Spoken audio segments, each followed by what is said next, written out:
I declare this congregation open. Please be seated.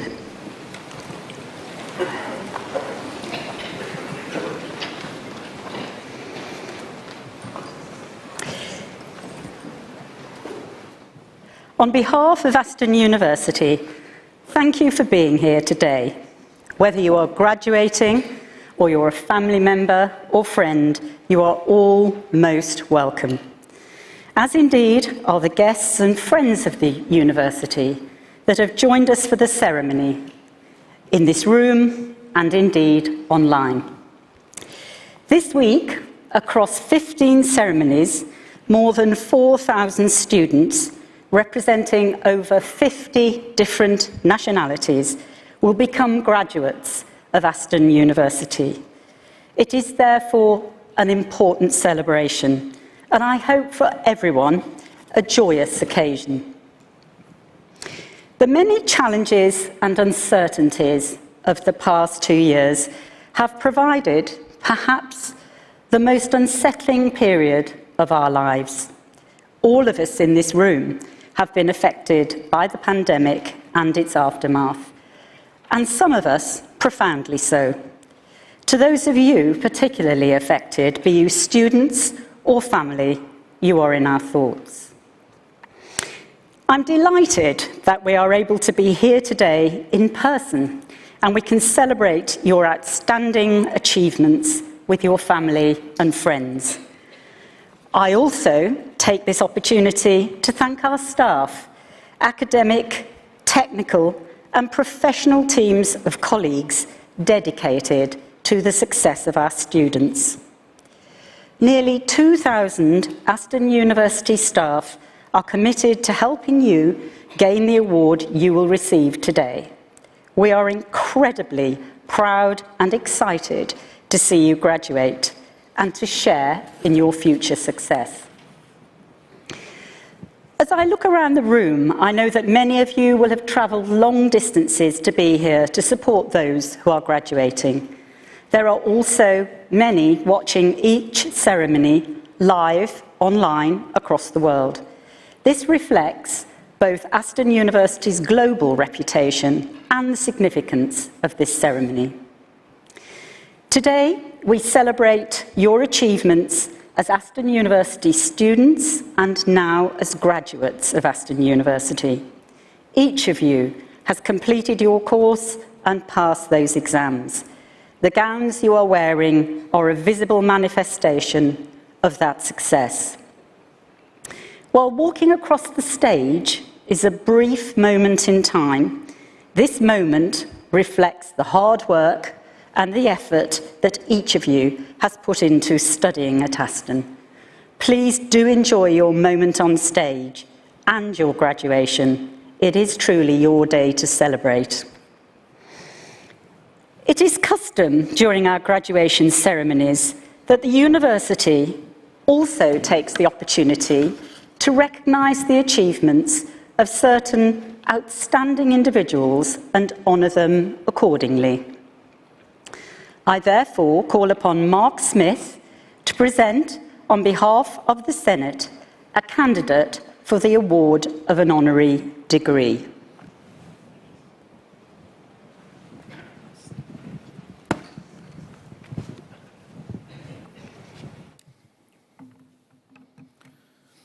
Pro-Chancellor, Vice-Chancellor, guests, colleagues and graduands, it is my honour to present the following citation for Christian Purslow.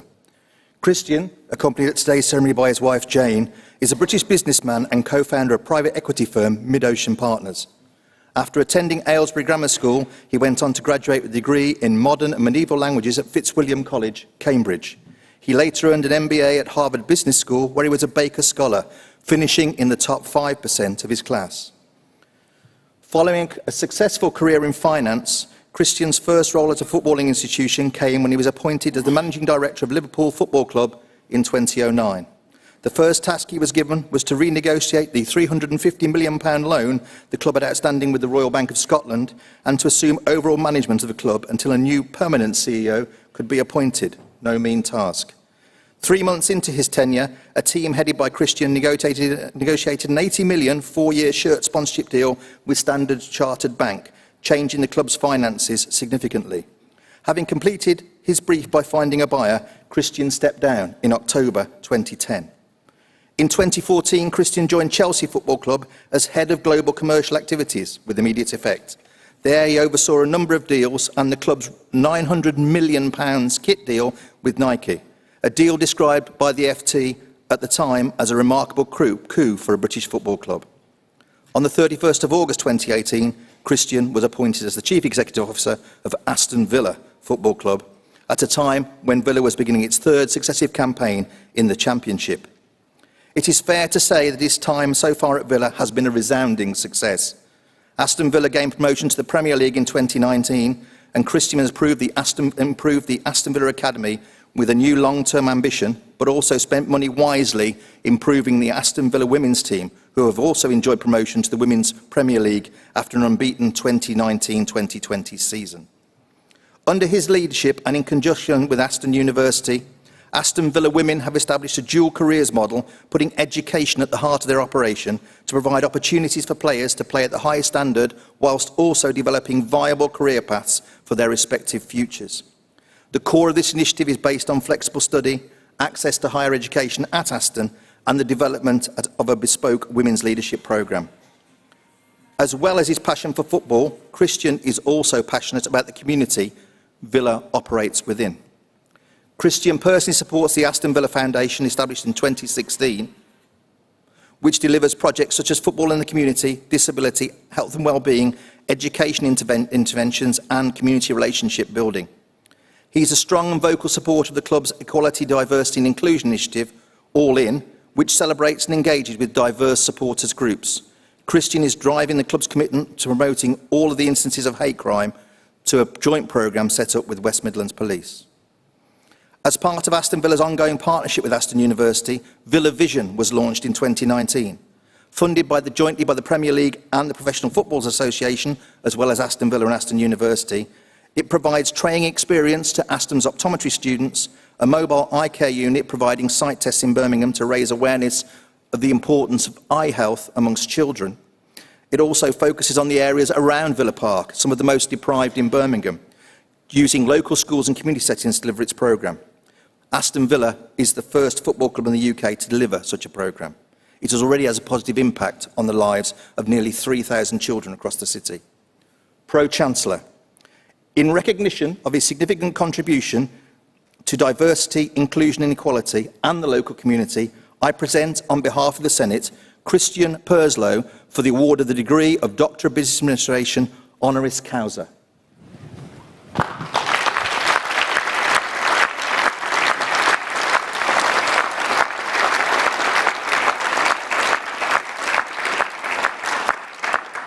Christian Purslow, on behalf of the University, I confer upon you the degree of Doctor of Business Administration honoris causa.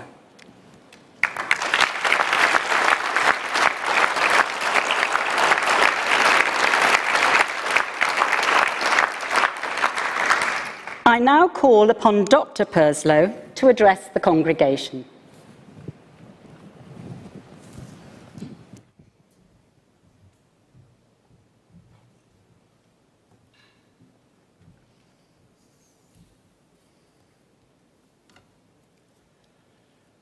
Pro-Chancellor, Vice-Chancellor, officers of the University, honoured guests and Aston graduates. This is such a nostalgic event for me today. It's inevitable as I cast my mind back 30 years to when I first graduated.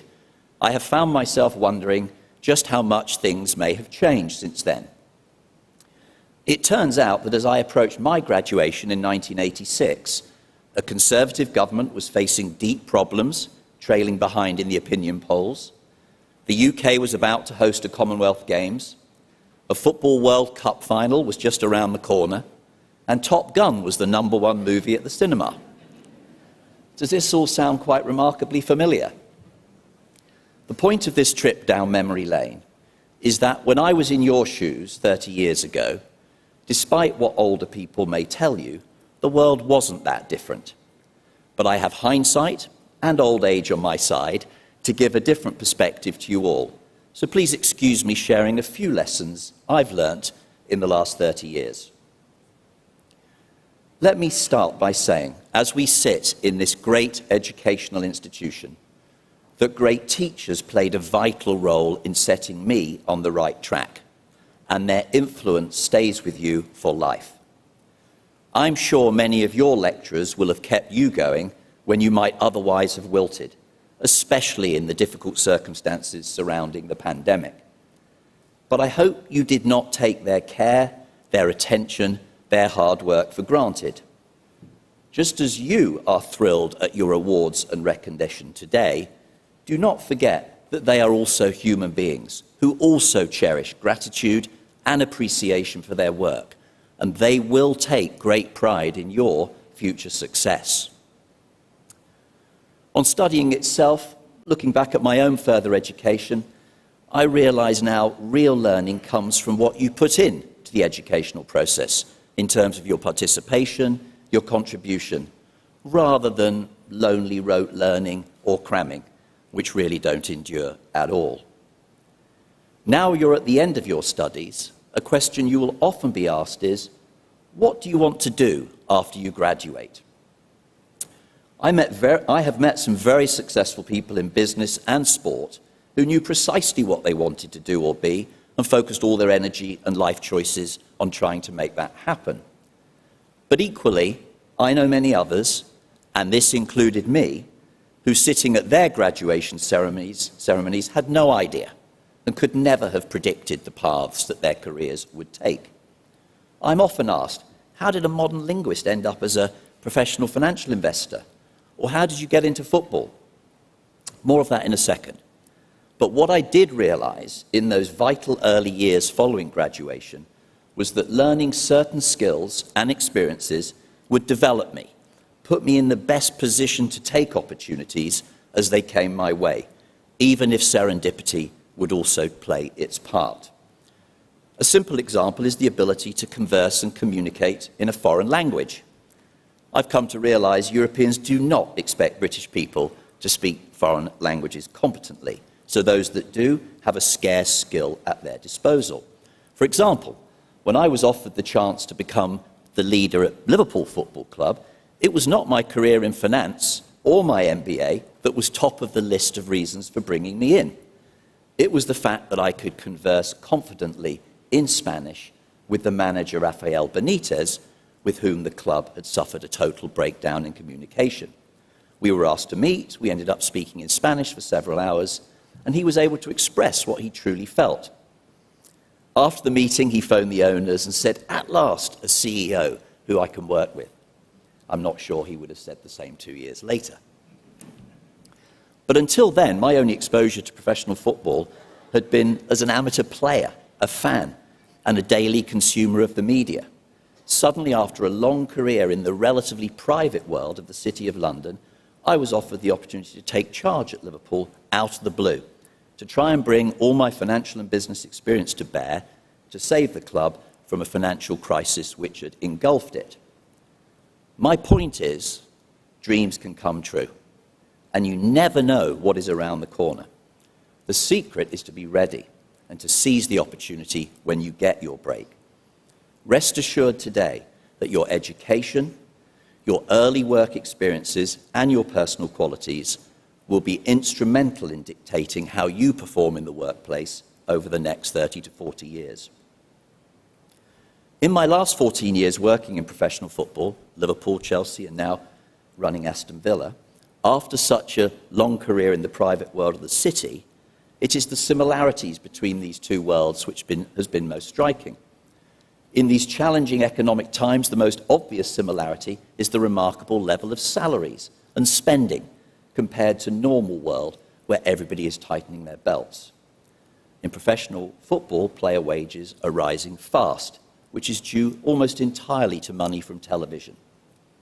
Now, I happen to be of the view that as the game's growing popularity around the world translates into high global TV audiences and massively increasing payments by television companies to the Premier League, it's fitting that the principal beneficiaries of this should be the playing talent we all love to watch.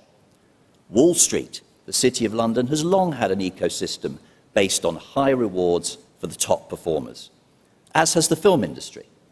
Football seems to me to be catching up, and I don't think any of us resent Lionel Messi being treated the same way by his employers as the way Hollywood treats Tom Cruise. But there is a big but. The City of London and football also have more than their fair share of greed and selfishness, and a tendency to undervalue others in personal success, as well as the role of luck. In my view, humility comes from the recognition that the margins between success and failure are actually very narrow, in sport, in business, and in life, and that being blessed with good fortune is just that, a blessing. In my experience, the really impressive people understand this.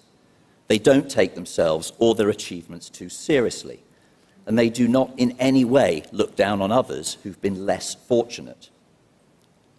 On a day of personal achievement for all of you, I want to be clear. It's not wrong to be proud of personal success, nor to be ambitious or focused in pursuing it. But as your careers develop, you will realize there are different ways to run your life. Perhaps put better, you can choose the person that you want to be. Integrity is perhaps the one personal quality which will most determine the mark you leave on the world. You will face choices in life, big, career-defining decisions, which might occur every few years, as well as the more frequent interactions in the workplace. They often boil down to a choice between right and wrong.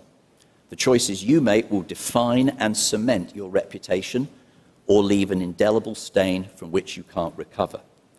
So never be persuaded to compromise on this by trying to convince yourself you're in a grey area when it isn't, or even worse, blaming someone else rather than taking personal responsibility for your own actions.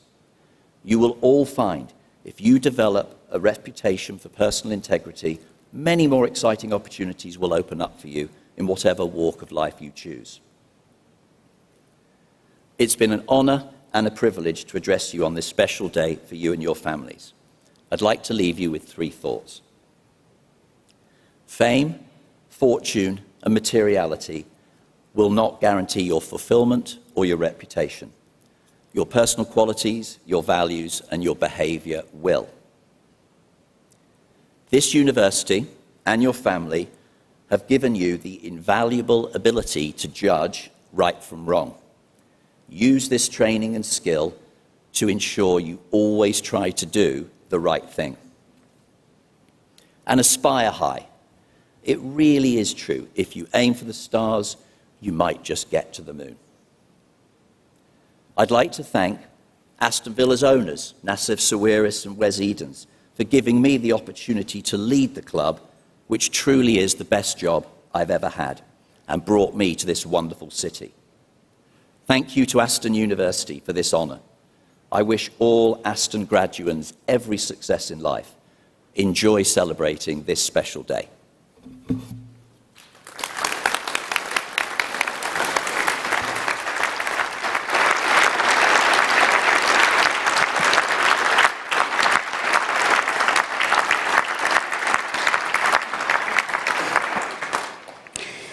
I now call upon the Professor George Feiger, Executive Dean of the College of Business and Social Sciences, to present candidates for the conferment of degrees.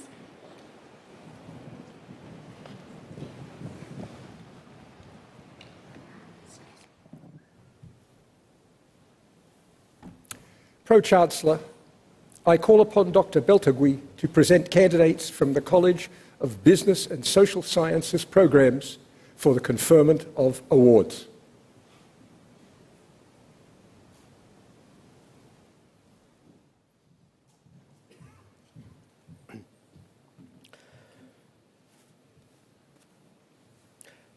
Pro-Chancellor, I present the following candidates for the degree of Doctor of Business Administration: Paul Trevor Jackson, for the thesis Combining and Prioritizing Dynamic Capabilities for Servitization in Small and Medium-Sized Enterprises.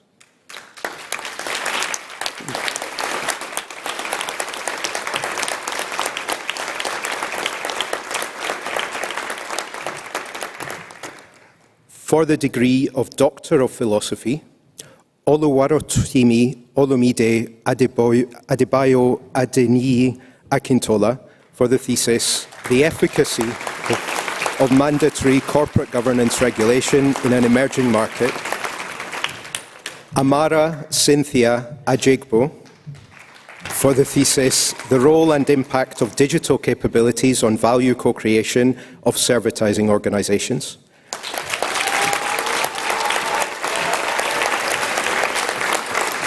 Jake Hinks, for the thesis Executive Dominance and the British Constitution,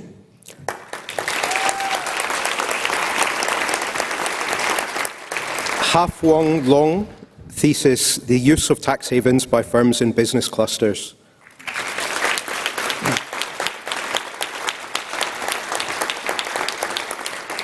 for the degree of Master of Business Administration, Maz Ahmed,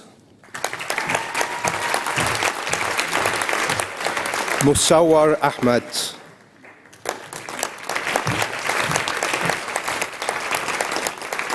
Ashwaq Ali M.S. Al-Malki,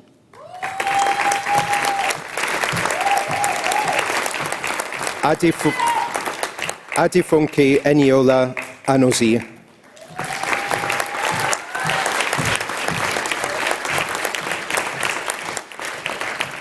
Dikomo Anthony,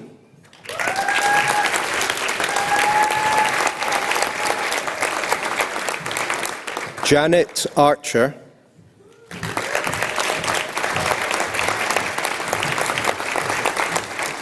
Osama Atia,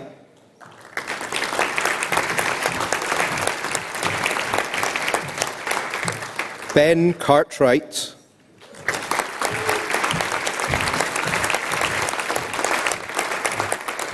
Rajesh Ramesh Chandegra,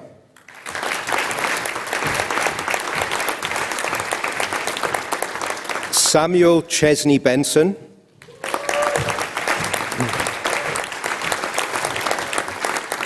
Oliver Roger Connor,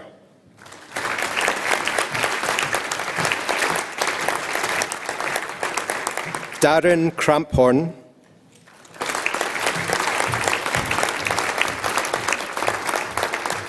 Paul Fletcher,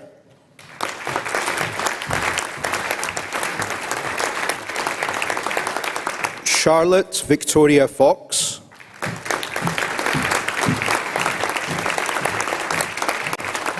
Catherine Louise Gabriel,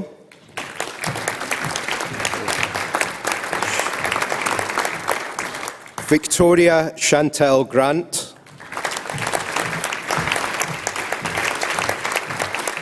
Richard John Heath,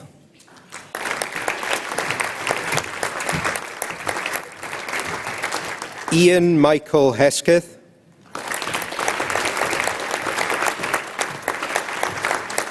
Sunali Nilanthi Hillier,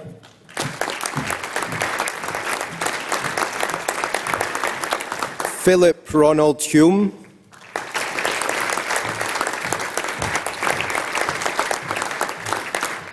Igor Idrisov,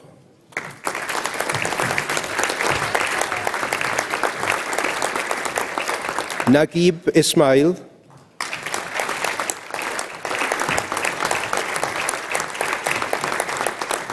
Jennifer Jacqueline Jones-Rigby,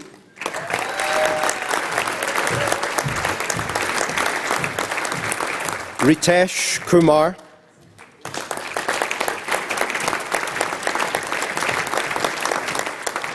Claire Allison Lovett,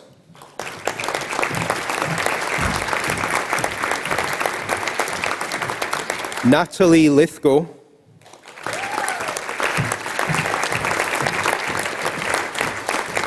Anthony James Molyneux,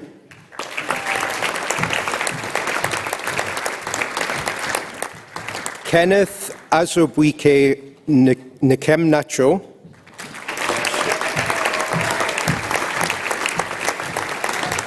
Paul Donald Norse.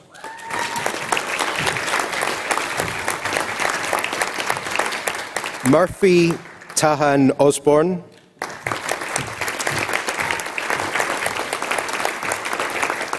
Kamlesh Ekanath Patil.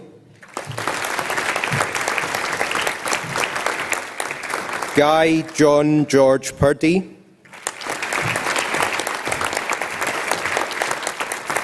Sam Giles Redfern. Alec Stephen Ryan. Ryan Elizabeth Spikes.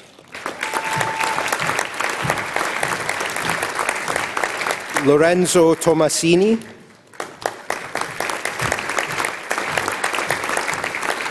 Iqbal Topia.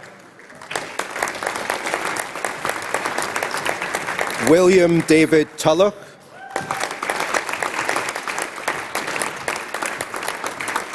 Kamal Tusham.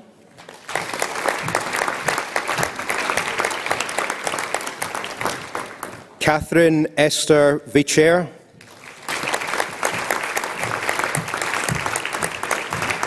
Richie Walden.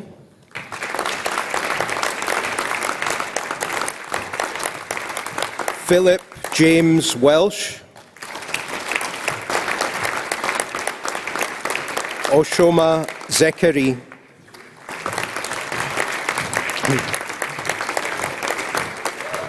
For the postgraduate certificate in business administration, Neelam Kausar.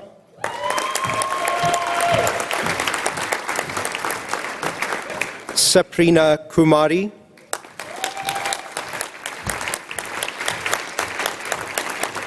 Heather Claire Weaver.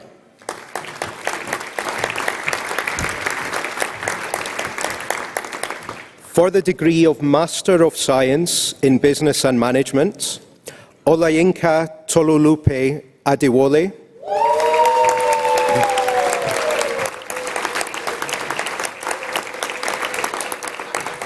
Saba Muawad A. Al-Harbi.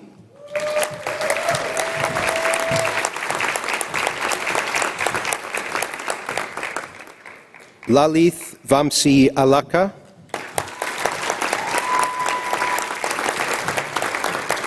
Aisha Azhar.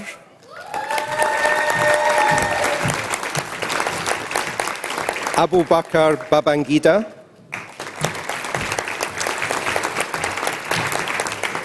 Abdullah Rashid Beg.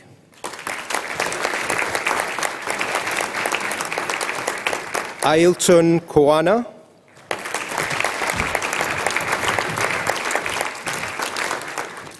Amarnath Kundaram.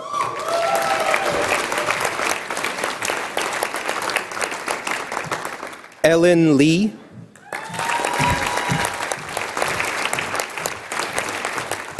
Daniel Mengstab.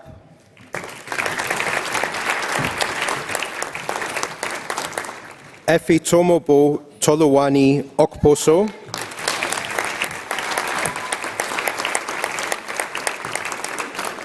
Victor Rodriguez Garcia.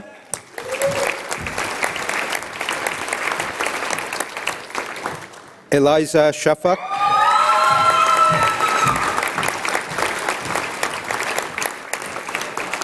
Baljinder Singh Sond.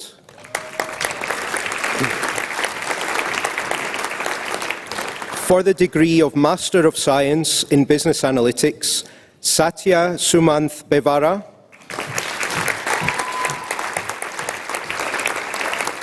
Bright Chinda Chinole.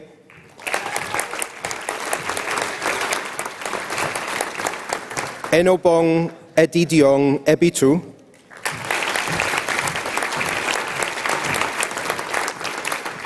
Ross Haswell.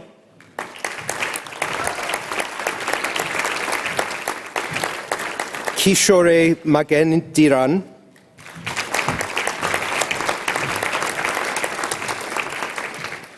Divya Sri Murala.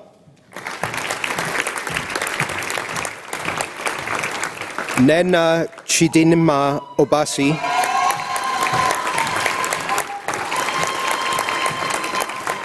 Niall Benjamin O'Connell. Aman Pradeep Pancholi. Saida Tahrima Yasmin. For the degree of Master of Science in Business Economics and Finance, Navneet Singh Tandi.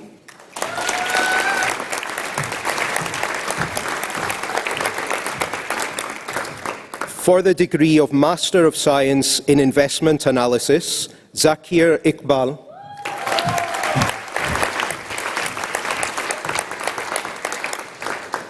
For the Postgraduate Certificate in Investment Analysis, Imandeep Kang.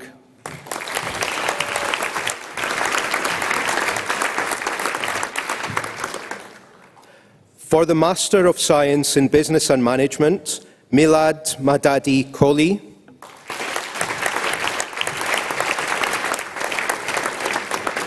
Hussain Dar.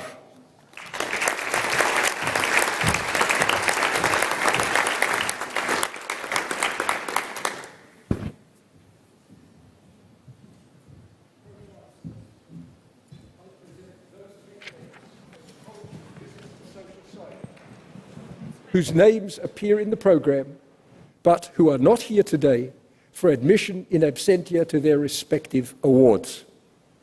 I admit them.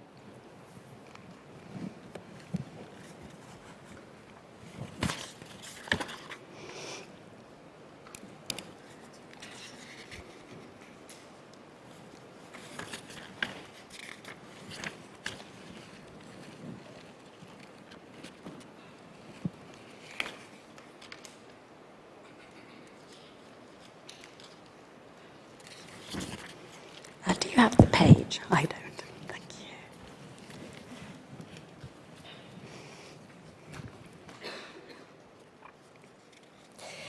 I now call upon Dr. Paul Jackson to address the congregation.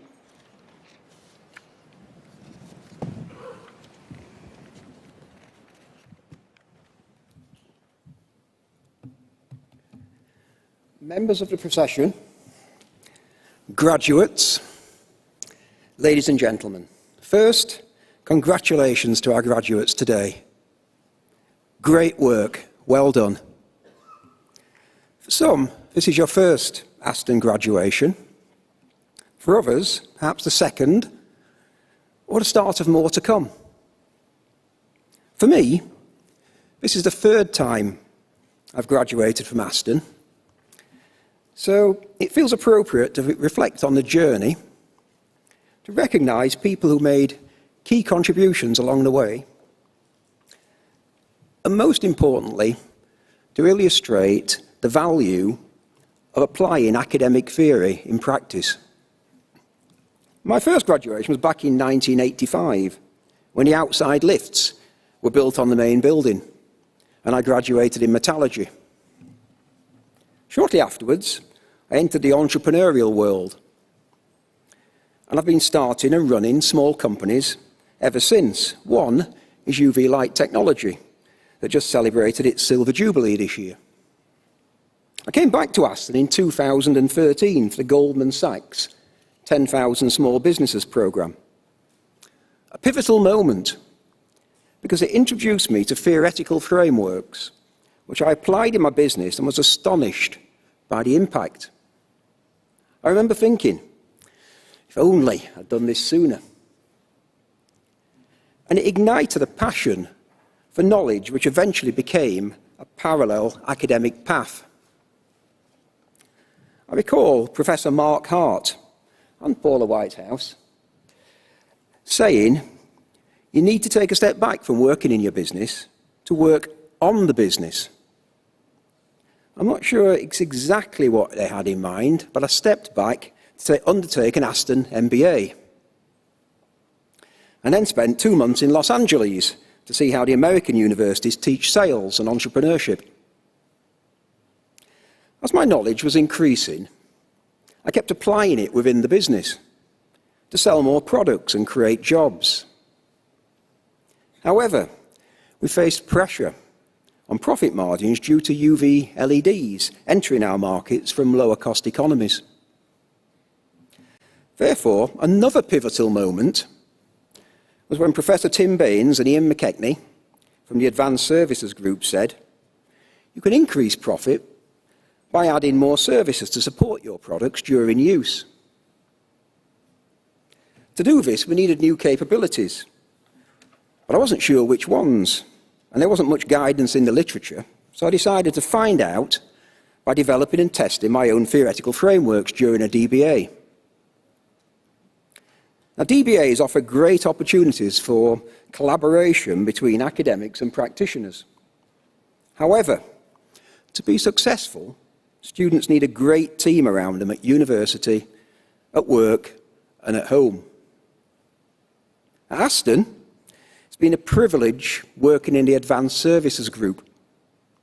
Everyone helped in so many ways, particularly my supervisors, Professor Tim Baines, Associate Professor Ali Begdeli, and Dr. Ahmad Beltaghi. And I'm grateful for the fantastic support throughout the process. A special thank you to Dr. Ahmad Beltaghi. We met almost every week for 4 years. Sometimes I would arrive with a giant piece of paper and I'd proudly reveal my latest theoretical framework. Now, not all survived first contact with Ahmad, but he always inspired me to keep reaching for the sky whilst making sure I kept my feet firmly on the ground. At work, you need the support of your team, and one person in particular, Judith Weir, has supported me throughout my MBA and DBA. Thank you, Judith. I really couldn't have done it without you. At home, I was often locked away studying. So I must thank my partner, Lisa Damon King, for picking up the slack. I couldn't have done it without you either. My whole family are inspirational, and it's very special to see my daughter Victoria, here from Canada. So, class of 2022, I hope you've enjoyed your time at Aston, made friends for life, and you're ready for something new. It's a great time to be graduating. We live in a world full of uncertainty, yet opportunity, and crying out for leaders with competence and integrity and who can build trust. I've enjoyed meeting many of you, and I'm confident you'll go out and make a difference in the world. And as you do, keep building on and applying what you've learned at Aston. Learning is for life. I expect you all have people to thank who contributed to your success. They might be on stage, they might be sitting next to you, guests here today or online. So let's take a moment just to think about these people while you join me and the guests in a round of applause to show our appreciation. Thank you.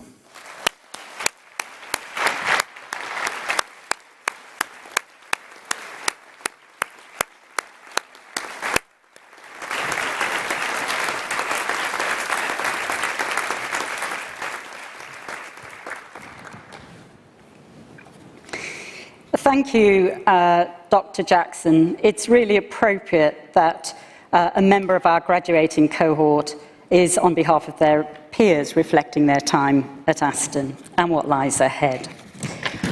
I now call upon Saskia Løhr Hansen, Interim Vice-Chancellor, to address the congregation.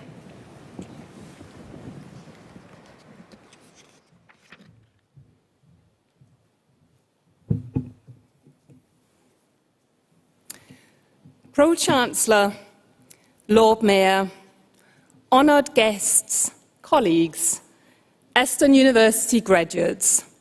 Firstly, let me add my own personal congratulations, as well as those of the university, to each and every one of our new graduates. The degrees you have worked so hard for are among the most highly regarded in the world. Your new qualifications are the result of your own ability, dedication, and hard work. However, your achievement would not have been possible without the support and encouragement of many people. Let's spend a few moments to consider those who helped you to get here today. So please, will all of our new Aston University graduates be upstanding? And I now invite our graduates to say a big thank you to all of those who have supported you, your families, your friends, and your teachers. In addition to the applaud we just did before, please give them a huge and rousing round of applause.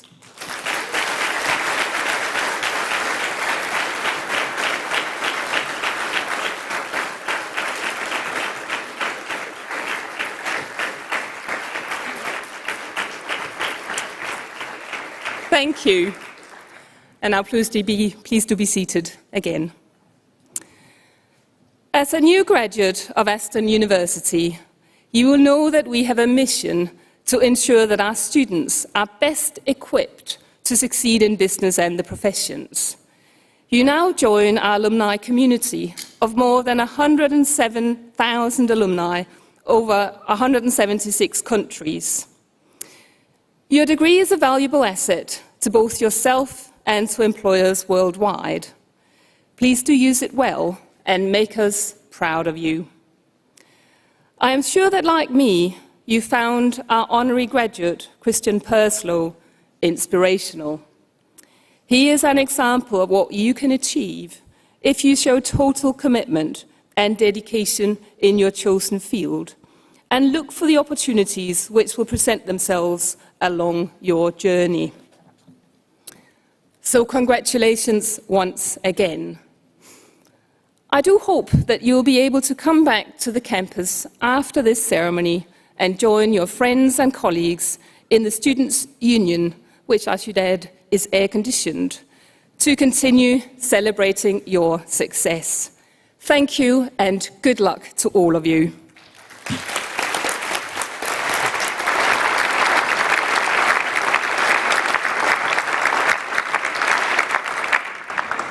Our ceremony today is drawing to a close, but before it does, I would like to add my personal congratulations to those of the Vice-Chancellor. You are equipped with a degree that provides a foundation to transform your future, and that of the communities, companies, and individuals you will work alongside. Whatever you choose to do, I am sure you will do it well, and I wish each of you the greatest possible success as you pursue your chosen careers. When we leave the room, our new graduates are invited to join the academic procession for a group photograph back on the campus.